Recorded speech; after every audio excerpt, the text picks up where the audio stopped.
Welcome to the Reason Roundtable, your weekly libertarian news cope brought to you by the magazine Free Minds, Free Markets. I am Matt Welch, sitting in the host chair for an ailing Peter Suderman. Get well, Peter. Joined as usual by Katherine Mangu-Ward and Nick Gillespie, and birthday boy Christian Britschgi. Happy Cinco de Mayo and happy birthday, Christian. Thank you, and happy Monday to everyone. Yep. Hello. Howdy, Matt. We're going to talk about the war on children's consumption choices here in a moment. But first, a word from our sponsor. Hey, Reason Roundtable listeners, Peter Suderman here. Do you know a student looking for a transformative opportunity that supports the foundations of a free society? Reliance College invites students aged 16 to 24 to the 2025 Great Connection Seminar in Chicago from July 26th to August 2nd. This year's theme, Reason and Free Will, dives into timeless ideas from writers such as Thomas Jefferson, Ayn Rand, and Aristotle. Students can sharpen critical thinking skills in small dynamic groups, developing the intellectual tools needed to thrive in a free society. Outside the classroom, they will explore Chicago's vibrant culture, touring museums, trying improv, comedy, and building lifelong personal connections. Parents, this program equips students to think, reason, and act independently. Go to reliancecollege.org/reason to learn more and apply. Registration is just $800, including room and board for the full week with scholarships available. Don't miss out. Visit reliancecollege.org/reason to learn more and apply. That's reliancecollege.org/reason to learn more and apply. Okay, Donald Trump over the weekend doubled down on his widely mocked comments last week that in the face of massive taxes on Chinese imports kicking in, maybe kids only need 2 dolls instead of 30. Hey, he said beautiful 11-year-old girls, Matt. So like the ugly girls, maybe they get some more. Boys not playing with dolls. Come on. There's a long list of things. You're probably going to cite the Gulf of Mexico next or something. Come on. Wow. Get with the language, Matt. Holy cow. Gillespie from the top rope early on. The president on Sunday got even higher up than Gillespie did here on Monday in his assault on Kitty Entertainment when he proposed a 100% tariff on Paddington 4, writing on Truth Social that movies and TV shows filmed outside the United States are, quote, a national security issue. Oh, I'm sorry, threat. Not issue. Therefore, I am authorizing the Department of Commerce and the United States Trade Representative to immediately begin the process of instituting a 100% tariff on any and all movies coming into our country that are produced in foreign lands. Katherine, you're a lady who has kids.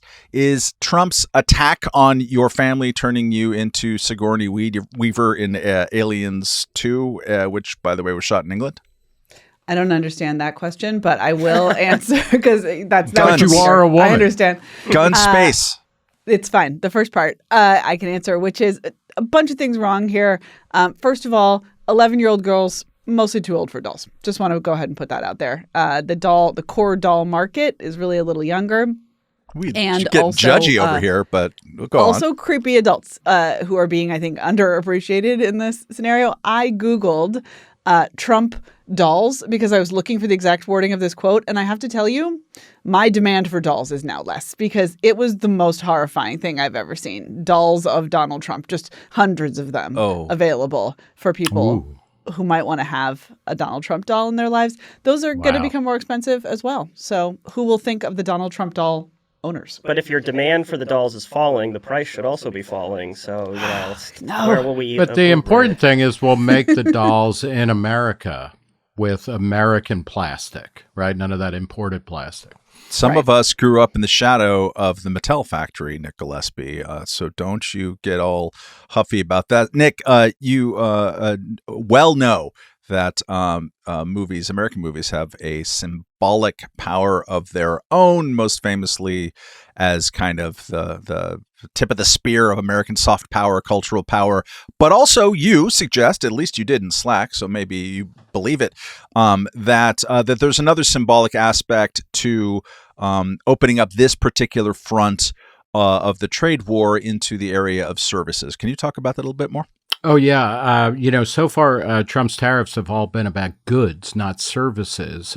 Movies under WTO rules and other basic, international accounting rules are considered services. And if the U.S. wants to start tariffing services, we that ramps things up to a whole new level because we are the worldwide leader in exporting services around the world. So all sorts of things that get counted as services, software, accounting, whatever, including movies. And this would open up if it follows through the way that it would if Trump was actually a systematic thinker, and if this meant anything more than a blood sugar spike walking to the presidential helicopter, that is going. It will become even more of a deal than arguably than tariffing goods are.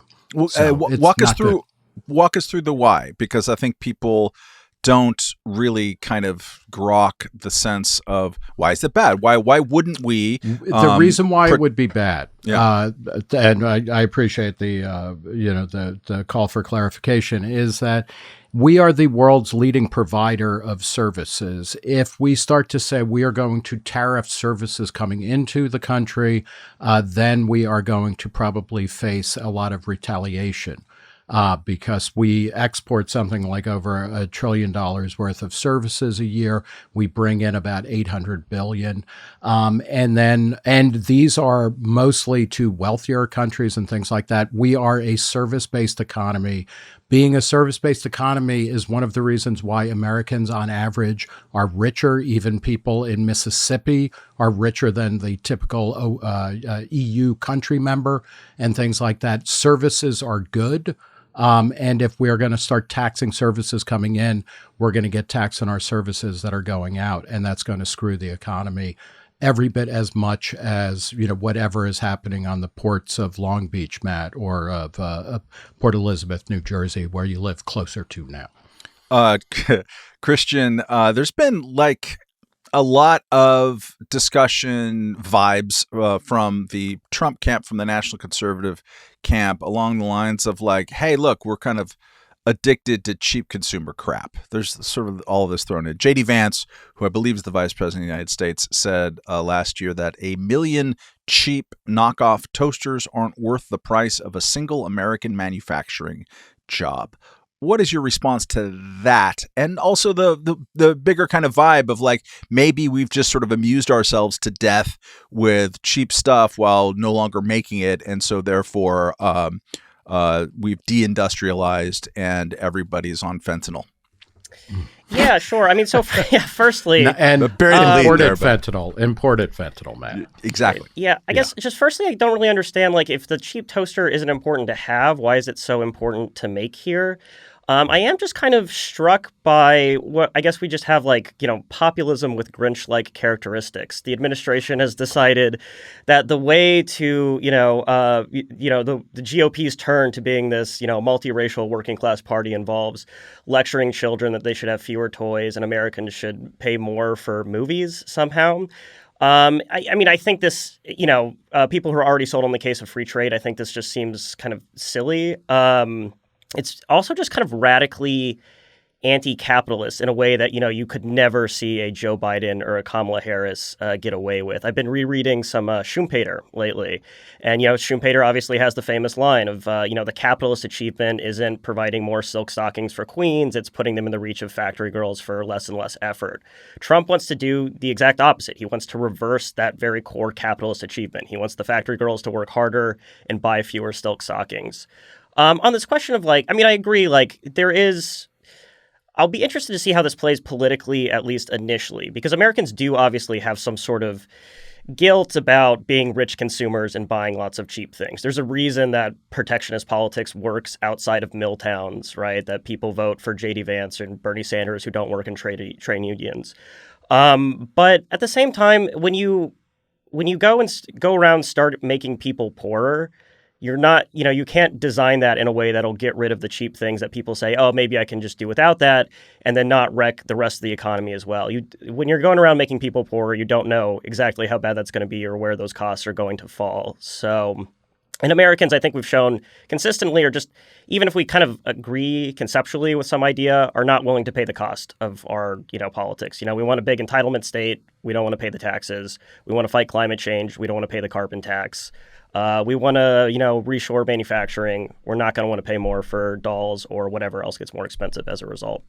Catherine, and we don't want to work in the factories either. No, right? Yeah, I don't know. We want more factory jobs, but I would love it if the three of you worked in factories. Me, I'm gonna sit tight. Yeah, I've never worked in a factory. I've had a couple conveyor belt jobs. I worked in a salmon plant and an auto parts warehouse. And, standing in front of a conveyor belt all day is not as good as drinking coffee and arguing about free trade. So, Catherine, go ahead. I was just going to say this whole thing just feels like yet another morning where we are just being like clunked in the head with the horseshoe. Like it is so it's insane because I am old enough to remember when Bernie Sanders really quite appropriately got made fun of for saying that we had too many kinds of deodorant. And this is exactly the same thing. There is no difference between, hey, maybe you only have 2 dolls instead of 20, and maybe you only have 2 kinds of deodorant instead of 20. This is the same critique of our system. And people rightly repudiated when it came out of Bernie Sanders' socialist mouth, and they should and are, I think, doing the same when it comes out of Trump's, national conservatism kind of populist mouth. But the people making the case on the other side, us, like, this is on us. If we cannot convince America that they should have lots of deodorant and lots of fucking toys for their children, like, what are we even doing? People inherently like those things. They want those things. If we can't convey to them why the type of politics that are the place where Trump and Sanders overlap are going to generate like a poorer existence with fewer choices, like, we deserve to lose. Let me flip that a little bit, maybe, because it's very easy to kind of make fun of this and point out that it's, from our point of view, quite stupid and economically illiterate. Philip Klein, who's written for Reason probably a time or 3 in the past, had a tweet, live long enough and you'll watch the conservative economic message go from I pencil to one pencil. It's very good. Yeah. It's pretty good, Phil. So it's easy to do that thing, but Nick, it's a little bit less easy to maybe address also from a libertarian point of view the sort of sense of societal malaise that Bernie Sanders and Donald Trump seem to be satisfying in their discussion. So what part about your inveterate cheap consumerism, your hot topic libertarianism, Nick, is has it contributed to the sort of sense of unfulfillment in American life and the sort of spiritual vacuum that seems pretty evident right now? I think you're right to focus on the fact that Trump and Sanders not only sound alike in their remedies or in their complaints, but they're focusing on something that Americans are not satisfied with their lives. When you look at people saying what percentage thinks the country is going in the wrong direction, it's around 80% according to most of these surveys and things like that. When they look at their own situation, it reverses, and it's almost the exact opposite, that they'll say, oh, well, like 3/4 of us are pretty happy with our situation. But there is this larger sense of like, what is life for? My first thought on that is that this is never going to be a problem that is going to be solved by politics. And we have seen, within recent history, we know what happens when you try to solve spiritual yearning with political movements. You get things like Nazism and the Soviet Union and whatnot. The whole counter, example that America offers up to the world and liberal polities with limited governments and maximum freedom is that is not for society to decide. That is for you to decide. So I think we have to make clear that we are actually in a world where people are freer than ever to define their meaning in their life. What we need to do is to get them to focus on that. And we need to also underscore the fact that they are richer and they are freer from the type of drudge work and the type of anxiety that keeps them from having to do that, which is like living on a subsistence wage or barely getting by and things like that. People are, richer now. Christian talked about Joseph Schumpeter. his Latter-day Apostles who, talk about how much work effort does it take, for electricity, for a pound of chicken, for, education. Across the board, it's cheaper. That's the basis of the Marion Tupy Gail Pooley book, Superabundance, where everything is cheaper than it used to be in the most essential measure of what, of all, which is the amount of time it takes to get there. I think what we need to be doing is to be showing people what are the possibilities for creating the communities that you want? And they're out there. Some of them are religious. Some of them are atheists. Some of them are intentional communities or intentional organizations that are not totalizing in your life. So you do this thing with this group, you do this thing with the others. You start your own school. You focus on your kid's school. This is a golden age that we are living through, and we are acting as if we have nothing that we can do other than talk to the government about giving us meaning. That to me is the dark message of Trump and Sanders. They're not actually that popular. Trump did not win a massive. He won 49% of the popular vote against just about the shittiest candidate ever. So this is most people understand that this is not the end of the world, but we need to keep showing that this is the beginning of something new and better. Christian, you obviously have argued that everything is about zoning. So can you just sort of plug in that Trumpian specifically, but maybe Bernie sense too, how that worldview, that kind of Scott Bessent saying that access to cheap goods is not the essence of the American dream, how does that applied worldview and the tariffs that it requires, how does that affect your kind of zoning, local building field of study? Yeah, so I mean, both obviously are predicated on a fear or suspicion of change, of dynamism, that if you let people and economies generally function, you're open to outsiders, you're open to capital coming in, new people coming in, that this will only wreak ruin on this well-cultivated little garden that you have. It's interesting, the OG, NIMBY, zoning restrictionists, they were all no-growth environmentalists, right? And obviously you can see a through line between that into Bernie Sanders style politics. The 70s was also that time of deindustrialization. And so like protectionist politics, the 70s being the time when you had a lot of, more restrictive zoning codes coming into effect. That was also the time where this kind of protectionist politics really started to bubble up as you had more industrial distress. So, yeah, there's that, as libertarians, we're very comfortable with that kind of dynamism. We're on the pro-future side versus the enemies of the future, as Virginia Postrel might frame it, former Reason editor. And so you can see a through line between that. And the result of when you try to restrict change that is going to happen otherwise is people are poor as a result. And it's not just that you lose the cheap goods, it's that you lose the ability to stay in the community you were born in. You lose the ability to move to a new community because people haven't built housing there. You lose just, those unseen innovations and economic growth and connections that don't happen because down the line you put some restriction in place of people doing new things. All right. Last week, President Trump unveiled the White House's annual skinny budget proposal, 46 pages, which would cut non-defense spending programs by around $163 billion, keep military spending at about the same. It's very, very lean, $893 billion. It's important to remember that presidential budgets are always a work of speculative and symbolic fiction, since the chief executive does not, at least yet, initiate spending proposals on Capitol Hill. Nevertheless, since Trump is by far the most influential, powerful Republican on the planet, and since the current budget agreement, which usually has some presidential fingerprints on it, runs out in September, and always, budgets are statements of priorities and values and such like, so we can use this as an excuse to check in on Trump's. Katherine, what, if anything, did you see in Trump's budget proposal from Friday that struck you as interesting, heat check on where Trump is at? I do always, whenever I hear the phrase skinny budget, 100% of the time, my mind offers me the phrase skinny margarita.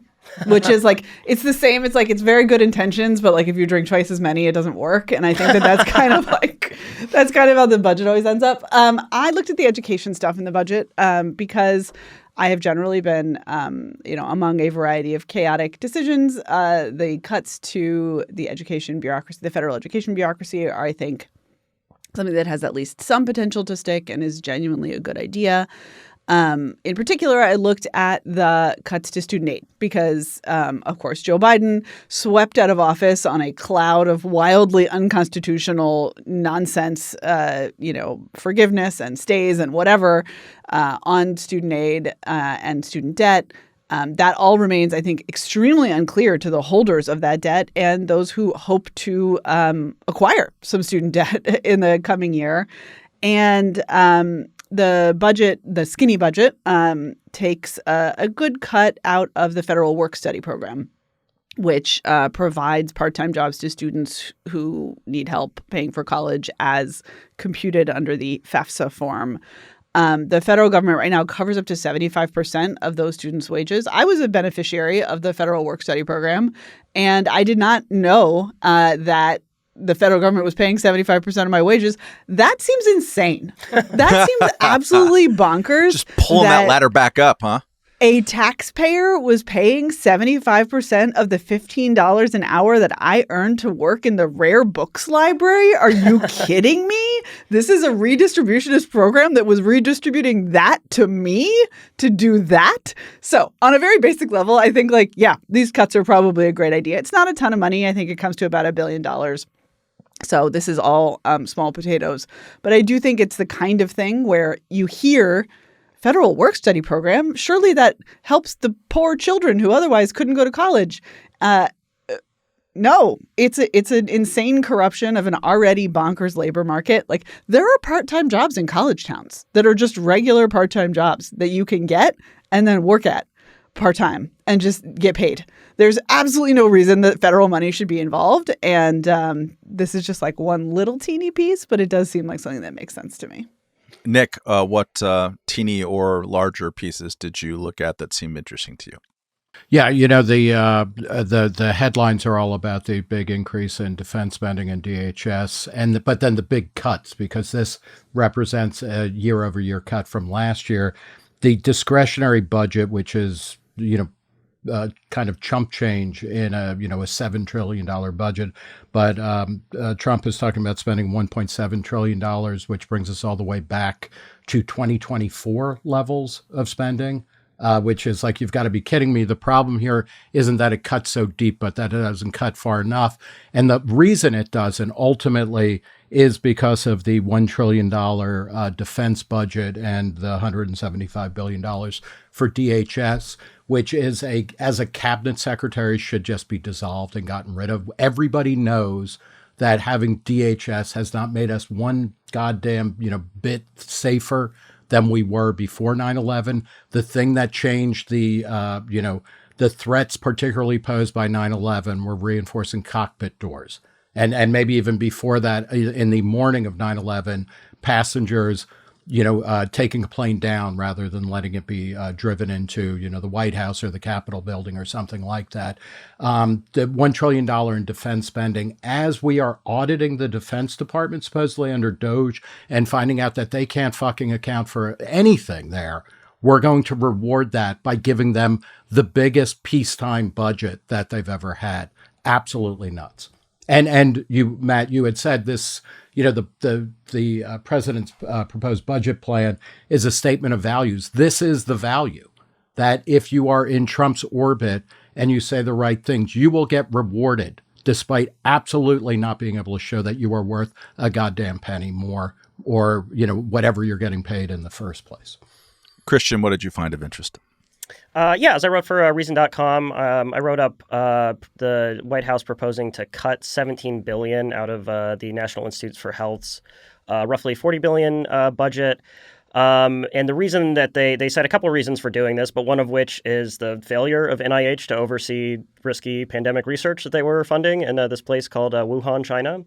And they said, if you can't, it's kind of remarkable. The organization, the grantee that was getting this NIH funding EcoHealth Alliance, they've been debarred from taking federal funding. Both Democrats and Republicans agree that they did not oversee the work that they were doing in Wuhan and so both them and their president have been debarred from receiving federal funding. What's remarkable is that no one at NIH who was overseeing this work, who kept telling them to go ahead despite White House level restrictions on gain of function research, they kept saying, go ahead, here's more money. Oh, you didn't turn in your progress reports on this work right on the eve of the pandemic. Don't worry about it. We'll deal with that a couple of years later. The fact that there's been no accountability at that agency for a shocking lack of oversight is just galling. And so if they get their budget cut in half because of that, I think that would be some justice. It's interesting, how in the last Congress, the House Republican committee that was investigating coronavirus origins came down on the side of lab leak. And so now that this is in their hands, do they want to,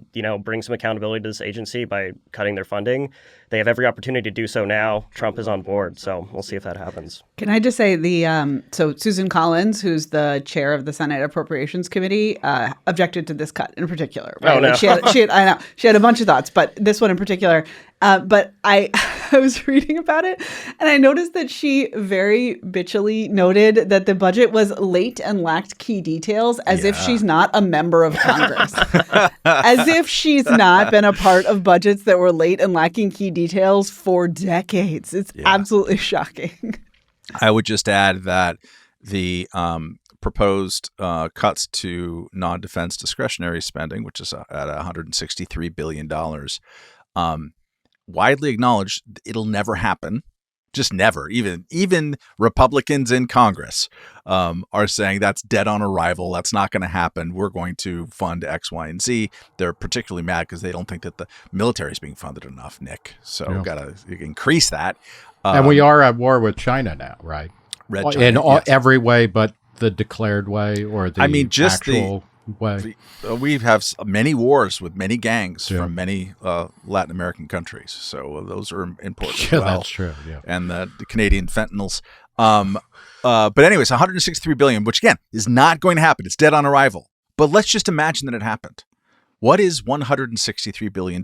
Well, kids, that is 1/10 of the budget deficit of this year. A little less than 1/10. I think that we're clocking it at $1.8 trillion budget deficit. Hey, what do you do when you have a federal budget deficit? What do you do to pay the gap in between the money that you take in and the money that you spend? Well, you borrow money. Okay, what happens when you borrow money? Well, you have to pay interest on the people who are loaning you money. How much was that interest this year, or will it be this year? $1 trillion. So $163 billion is 1/6 of the interest payments that we're paying this year on the debt, and it'll be portrayed widely as being absolutely draconian, unacceptable cuts. Nick is absolutely right. It happens now and again. We're going all the way back to 2024. We are so inherently unserious about the very obvious problem right in front of our faces. So congratulations, America, once again. All right, we're going to get to our listener question of the week here in a moment. But first, a reminder that this show is sponsored by BetterHelp. Friends, we can get by with a little help with our mental well-being, but for too long, too many unhappy or internally disoriented people have been reluctant to ask for the help they really need, not just to survive, but to thrive. We are smack dab in the middle of Mental Health Awareness month, year, but definitely the month of May is Mental Health Awareness Month. So let's all encourage one another to take stock of what we need and who's out there to help us get it. That's where BetterHelp Online Therapy comes in. BetterHelp is a fully online, super affordable network of more than 30,000 licensed therapists with a wide range of specialties, serving more than 5 million people worldwide. We're all better with help. Visit betterhelp.com/roundtable to get 10% off your first month. That's BetterHelp, HELP.com/roundtable. Do it today. You'll be glad you did. All right, reminder, email your terse queries to roundtable@reason.com. We answer at least one per week. This one comes from Rob D. Gary, who writes, "Hello, Roundtable. I'm resubmitting this question because PBS and NPR are in the news again this week. I would like to know what goes through your minds when you hear the Corporation for Public Broadcasting, a private corporation funded by the American people. I look forward to hearing you all dissect this slogan. Nick, why don't you start and maybe you can fold in the news to which Rob talks about, which is the president signed an executive order attempting to defund NPR, PBS et al. I am happy to hear this. This is a long-time objective of, I think, of Reason Magazine and certainly me personally. When I heard that, I dug out a bunch of things I've written for a wide variety of organizations. None of this stuff should be funded by the federal government. It is not a core mission of the government. And I say this when we're talking about things like, whether it's NPR or PBS, both of which put out some good programming, or, the NEA and the NEH. These are all things that you want to be set free from government meddling on any possible level. As somebody who enjoys weird underground art, the last thing you want is for, William Burroughs to be getting an NEA grant. Or anything like that. It's just, it's absurd and insane that it ever got sacralized to a point where, in order to show your credibility as an independent journalist or an artist, that you would want a government grant. I say it's similar to religion. You don't want the state funding religion because it pollutes religion. It does the same thing with news and with the art. So good riddance. Katherine, what goes through your mind when you hear the phrase, the Corporation for Public Broadcasting, a private corporation funded by the American people? I appreciate that you went to Nick first, which gave me a chance to do a little deep breathing so that I could answer that question more calmly, because obviously it's insane. And this is something that we talked about a couple times recently. The problem of private institutions that get very large and consistent chunks of federal money is that they stop behaving like private institutions. And this happens, of course, to universities. And when they find themselves in a position where they either have to do what the administration wants or some other politically powerful entity wants, or lose this funding, which is now critical to their continued existence, they're going to end up caving a lot. And I actually recommend that people check out Jesse Walker's piece at Reason from last week about the defunding of NPR and PBS, because he highlights a pretty important distinction, which is that if the Trump executive order goes into effect to the extent allowable by law, which is a phrase that appears a bunch of times in there, which should sometimes make you nervous, it's going to continue to receive federal funding. And this is just the president directing the Corporation for Public Broadcasting about how those funds can be used. That's different than what would happen if it ends up being the target in a rescission bill, where the corporation would lose its federal support but feel free to use its other resources to fund whatever programming it likes. And Jesse suggests, I think fairly, that the rescission approach would be more appealing. Now, Congress has not done a great job of defunding public television, despite years and years and years of promising to do so. So it's fair to be skeptical about that.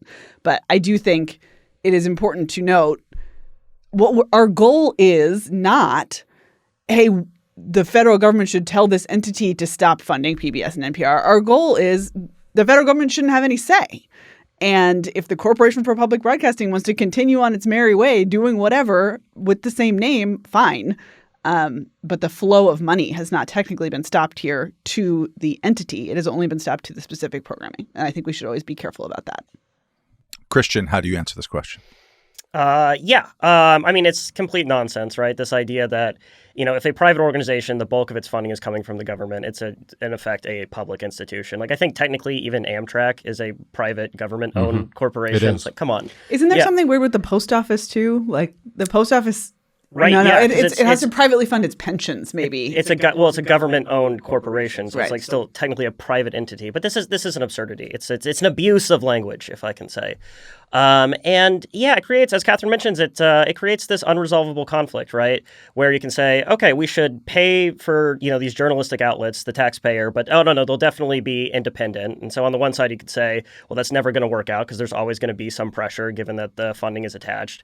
And then on the flip side, it's like even if it was independent, that isn't great either, because we as the taxpayers then get no say over what this organization that we're funding does. And so there's just no good way to slice that. Obviously, lots of people are willing to pay subsidize journalism in one way or another. It doesn't need government funding. I love the Ken Burns Civil War documentary. The Vietnam one was okay, but this isn't something the taxpayer needs to fund. So. Matt is ready to fight you now about funding documentaries. Especially all of a because sudden. there's a Revolutionary War one coming out. That The may not see the Revolutionary light of War day is now. coming. It's probably mostly paid for already, I think. I think Taxes on tea, probably. I think they got it. Yeah, They that can. would be nice. Do you know imported what? tea, obviously, yeah. Do you know what an actual private corporation funded by the American people is? What? Wait for it. It's every single corporation that's listed on the New York Stock Exchange, on NASDAQ. That's, Americans and other people, foreigners, can buy shares in companies expressing their sense that this is a good bet, that they're going to make money by this investment. And it has nothing to do with government. It has nothing to do with presidents saying it got darn thing, or executive orders or any of that. Like, come on, man, as Charles Barkley would teach us. There's so many things that are involved with government that have this sort of weasel word language that is muddying the distinctions between private and public and all of this. And this should just be, along with the news every day, this should be a reminder that we just need to separate our private lives from especially the federal government, but government at all levels. Like, we just don't want leverage points that the federal government can have. I'm old enough, Nick's old enough, at least, thank you, to remember when it was kind of a big deal that the federal government was pressuring states to change the miles per hour limit, the speed limit in different places, and this was seen as a weird encroachment of the federal government into our affairs. How many encroachments have happened since then? My God, we're going to get to one in a second. That's exciting. That's even kind of similar to all of that. But we should want, journalists should want, institutions should want, 60 Minutes should want, all of these places should want maximum independence from government. And the fact that we have now an activist administration following an activist administration who's getting really excited about, inserting itself into merger discussions between Skydance and Paramount is terrible. This is affecting actual editorial decisions of companies that produce journalism and other editorial content. We should all just kind of hate that, regardless of how much you don't like those editorial decisions or the behavior of said company. Just independence from all of that. Tell the government to get stuffed when they want anything. And the people who value PBS, and I value Ken Burns' documentaries with caveats inserted into that, should be willing to pay for it, and should welcome independence from whoever the hell is in Washington, D.C. My God, that should be obvious by now. And it's amazing to me that in this moment when everyone's talking about and then embracing the weaponization of government, that you just stop it. Take the tool out of their hand. They can't weaponize anything. And that's the end of the memo. All right. Let's, as mentioned before, this is a segue, meaning the vehicle, into a big day that's happening. Wednesday, May 7th. This might not be known to everybody listening to this, and you should, because that's the day starting from which you, as an American citizen, will technically no longer be able to fly a commercial airplane. In a commercial airplane, or fly a commercial airplane just into try to stop me, Matt.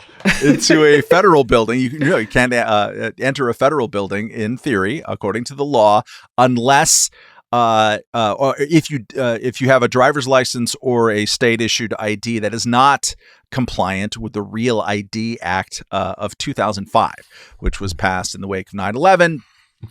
To increase the 20 years ago, increase the proof of identity requirements to people getting state IDs and driver's license.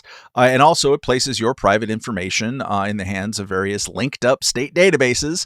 This was for many years resisted pretty heavily by cranky civil libertarians with bad beards and other people sort of allergic to the concepts of national ID and kind of papers, please, and technology. So they pushed this back 7 different times over the ensuing 18 years.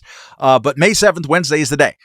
So there is going to be, and I think something like, according to Emma Camp's piece for Reason at Reason.com, something like a dozen states still have less than 50% of its people with Real ID compliant driver's licenses or state IDs. So this PSA, if you're going to go to the airport and you have that, you're going to go in a really long line. So bring your passport if you have that, or bring something else. But this has been slow walked into the future that we live in now. Nick, is it just the ancient faith that some of us clung to, and it's completely outdated now, and no one even knows what we're talking about? There's going to be chaos at the airports. There's been chaos. I can testify, having attempted to get my half-heartedly attempted to get my Real ID compliant license 2 months ago in Poughkeepsie. Like, it's just, you have to produce a social security card. Don't have that. A birth certificate. Don't have passport. that. All kinds of stuff. My passport's out. I let that lapse. So a lot of problems. Then Matt Welch, you're a refugee. You're a man without a country in your own country. I'm wearing a steel mask inside. Nick, what happened? We lost Jim Harper. Can we blame Jim Harper finally? I losing think this? we can blame him for failing to finally push through. And people like Mike Lee, who is a big critic of Real ID, where are they now? Where are these people who rightly saw in the wake of 9/11 that Real ID was bullshit? It just was a power grab by the central government, by the federal government, to increase its ability to kind of control and regulate all kinds of records and databases, plus ultimately our travel. It kept getting pushed back because, as you were saying, states couldn't comply or wouldn't comply. And we still have, the reading I saw was something like 17 states have less than 50%. Susan Collins, Maine, only something like 20% of the people have Real ID. So they better start. They'll have an easier time getting into Canada than into Massachusetts, I guess, come the end of the week. This is a disaster that is unfolding, not in real time, but in kind of super slow motion. But it's insane. This was designed to deal with problems that supposedly had something to do with 9/11 and the war on terror. In 2005, 20 years later, what problem does this solve? Other than, we got to follow through on the dumb logic of bureaucracy, the global war on terror, and an overarching federal government that does not give a fig about actual things like life, liberty, and the pursuit of happiness. Having said that, I am very glad that I got a U.S. passport card. That when you renew your passport, you can get this and you can walk around with it. You can even slide it under your skin, and it seems to work pretty well. Oh, that's exciting! Too. Collaborator. Yeah. No, you know what? It's like, speak loudly, but carry your U.S. passport card wherever you may wander. Katherine, I don't want to put you on the spot, but okay, I will. Yeah, you do. Can you think of other areas in life where now one is sort of required to cough up identification, or at least challenged to, that maybe wasn't happening 30 years ago? I have a particular beef that I would like to raise, which is registering your children for and then dropping off and picking up your children from camp now requires somehow a level of security that the TSA has not been able to manage to implement. No one wants my children except me. No one's trying to steal them. Just let me walk in and be like, that one's mine, and give them to me. You know what I mean? This is not the government's fault. Directly, though, I think it is indirectly in that we have created, under Real ID, under the post 9/11 security kind of apparatus that sprung up, we've created just this broad-based culture of papers, please. And, ultimately the place where I'm going to stick is on governments doing it. But I think that especially when you're crossing borders, as in the case of domestic U.S. travel, where we have guarantees of free movement. And I think that that's the most troubling thing about the Real ID stuff is you should be able to get on a plane and fly from a U.S. place to a U.S. place without anybody needing to see any papers, because that's our deal. You can travel freely in the United States. And I think that that's really important. All that said, I do want to talk about one of Reason's greatest covers, which is the 2003 cover featuring John Gilmore with the cover line, "Suspected terrorist." He has the beardiest beard. He is the grumpiest grump. And he did not want to show his ID when he got on an airplane in 2003. And we did this like lovely, Brian Doherty wrote this lovely profile of him, which opens with a guard at a courthouse saying, "Did you see the ZZ Top looking fella who came through here earlier?" That's a solid lead. I recommend this piece to you. I love this piece, not least because at the time I was working for the Weekly Standard, and I have a very clear memory of Bill Kristol holding up a copy of this issue, sitting around the Weekly Standard's office and being like, "Libertarians, look at them. Look at this magazine. This is everything that's wrong with libertarians." A dirty, smelly centimillionaire. Our hero was this guy. But he was right. And he continues to be right as things have gotten worse and worse in the over 20 years since. Christian, do you have thoughts about Real ID? Many. Yeah, this is one of the few. I mean, I realize I was just shouting about PBS, but this is like really one of my like "don't tread on me" issues. A, because I hate having to show my driver's license for anything. It was crazy. I was 2 years ago. I visited some friends in Germany, and we were going out to the bar. And I was like, "Can I bring my driver's license, or will my passport work?" And they couldn't understand conceptually the question, because of course in Germany you don't have to show any identification to get into a bar or buy a beer or whatever. But in America we just have this level of surveillance. On top of that, not only do I not like showing my papers, I hate having to get my papers. So I don't have a compliant Real ID. I've lived in Washington, D.C. I really hope no one from the Washington DOL is listening to this, but I've lived in Washington, D.C. for like 8 years now. My license is still from Washington State. And it is not a Real ID compliant one. And so now I've become, the unincorporated man. I'm unpersoned come Wednesday. And I guess I'll have to figure out how to deal with that. But those are my thoughts.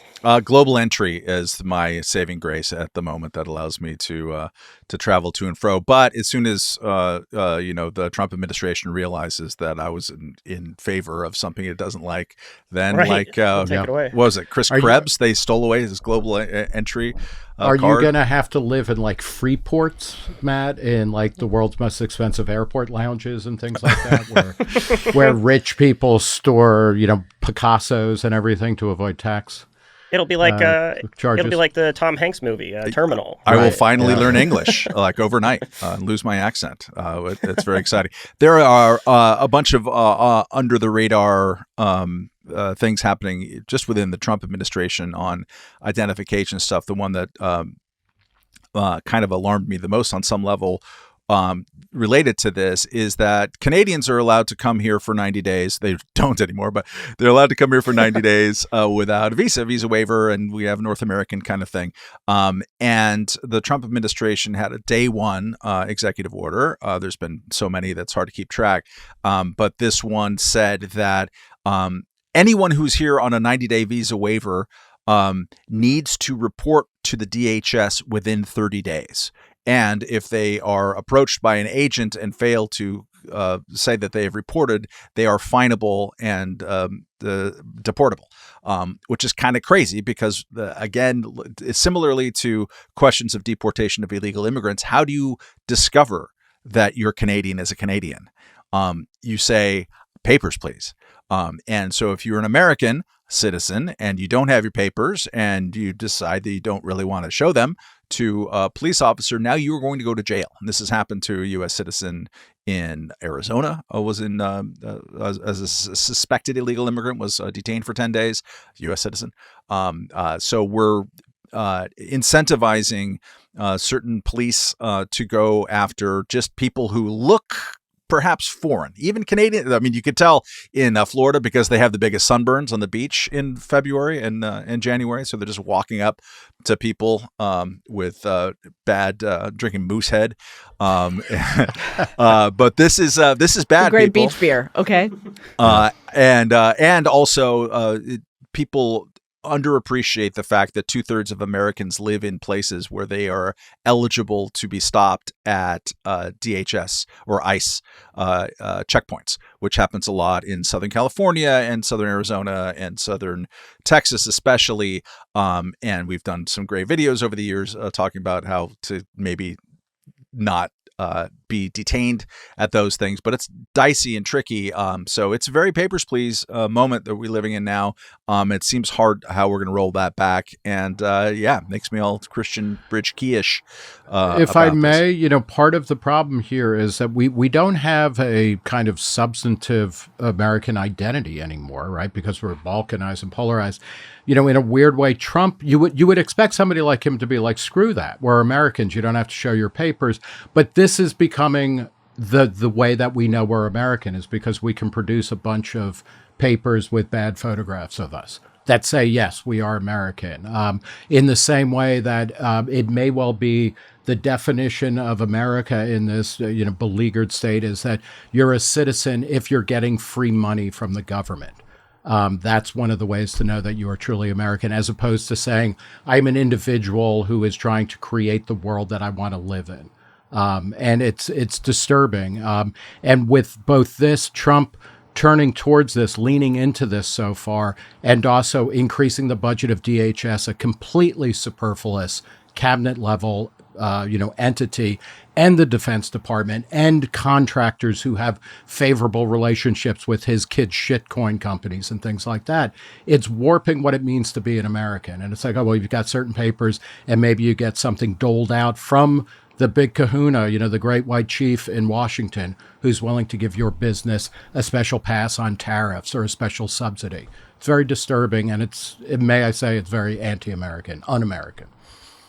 We'll leave it at that. Let's go to our end of podcast, what we've all been consuming in the cultural arena. Katherine, why don't you lead us off? And it better not be a street side tamale. First of all, it was an empanada. Second, no, I am listening to the Fall of Civilizations podcast, and it's feeling thematic lately, folks.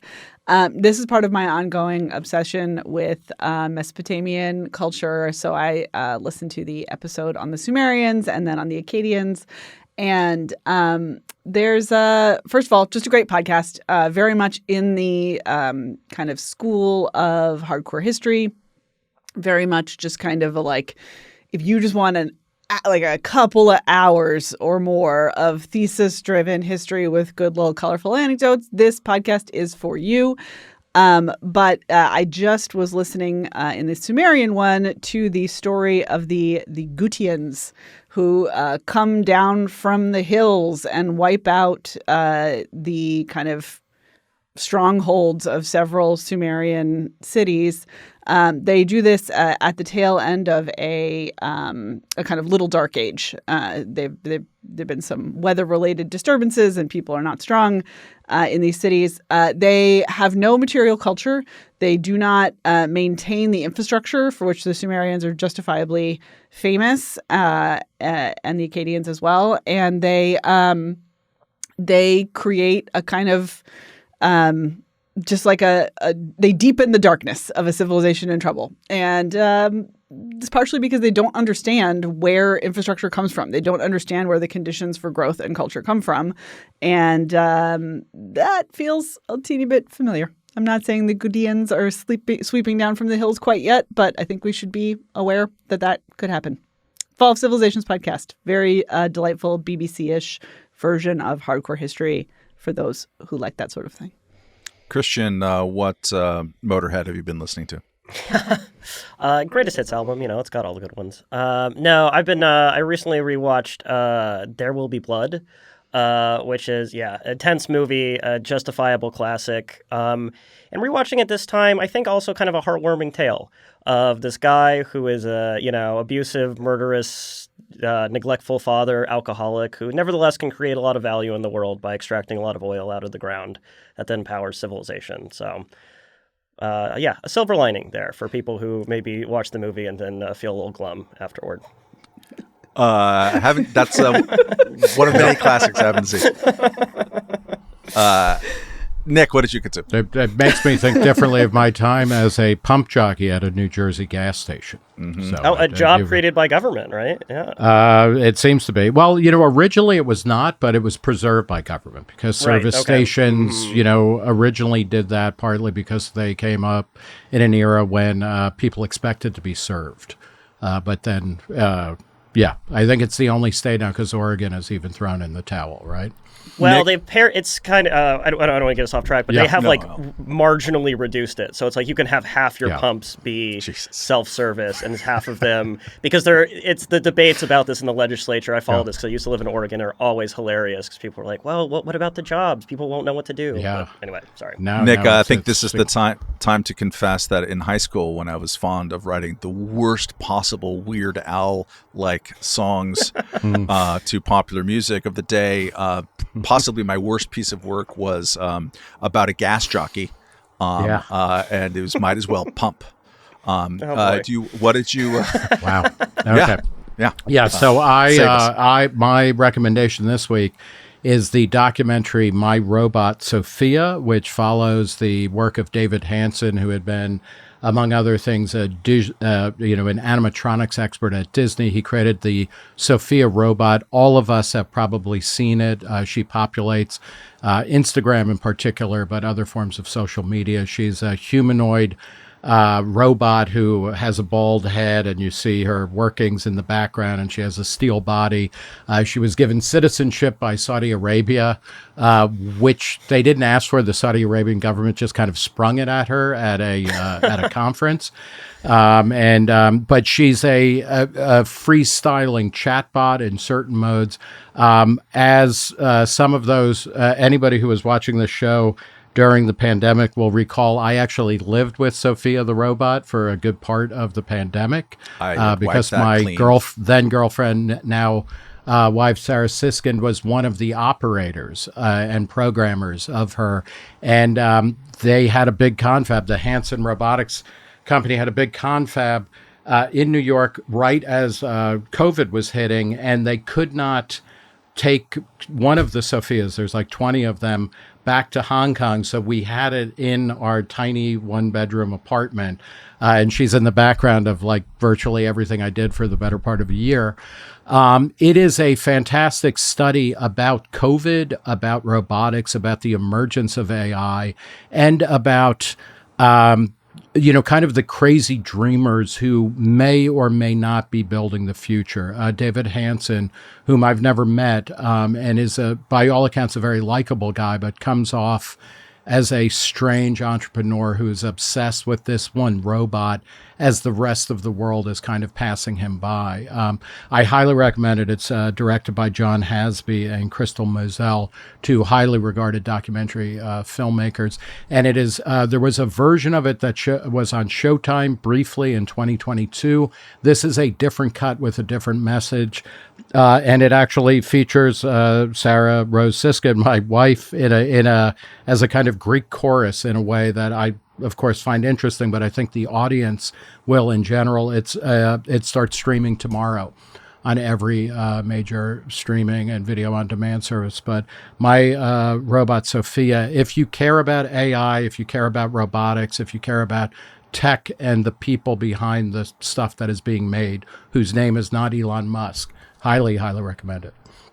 So on my recent drive across half of this wonderful country of ours, I saw all kinds of nifty and interesting things. And the one that probably haunts my memory the most in a positive way was the Great Serpent Mound in southern Nowheresville, Ohio. I think it's Peebles, Ohio. It is an effigy mound, 1,347 feet long, of a long, beautifully, gracefully undulating serpent. It's about like 5 feet high, kind of perfectly sort of rounded serpent figure, just curling on a green bluff top, sort of hilltop thing. And at the top, the snake's jaws are open, and then there's some kind of egg or world just outside the grasp of its mouth. And no one really knows when it was built.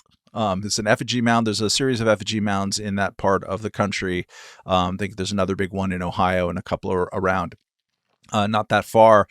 Could be 2,000 years old, could be 1,000 years old.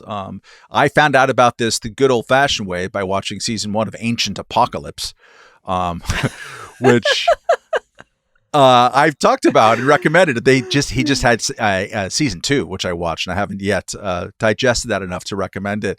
But Age of Apocalypse is basically the In Search of the 21st century, where this journalist goes to crazy, sort of inexplicable archaeological things, and then suggests that maybe there's a more secret explanation, and stuff goes back longer. But in the meantime, he goes, and they have a big production budget, and they show you all kinds of really rad stuff you've never heard about before.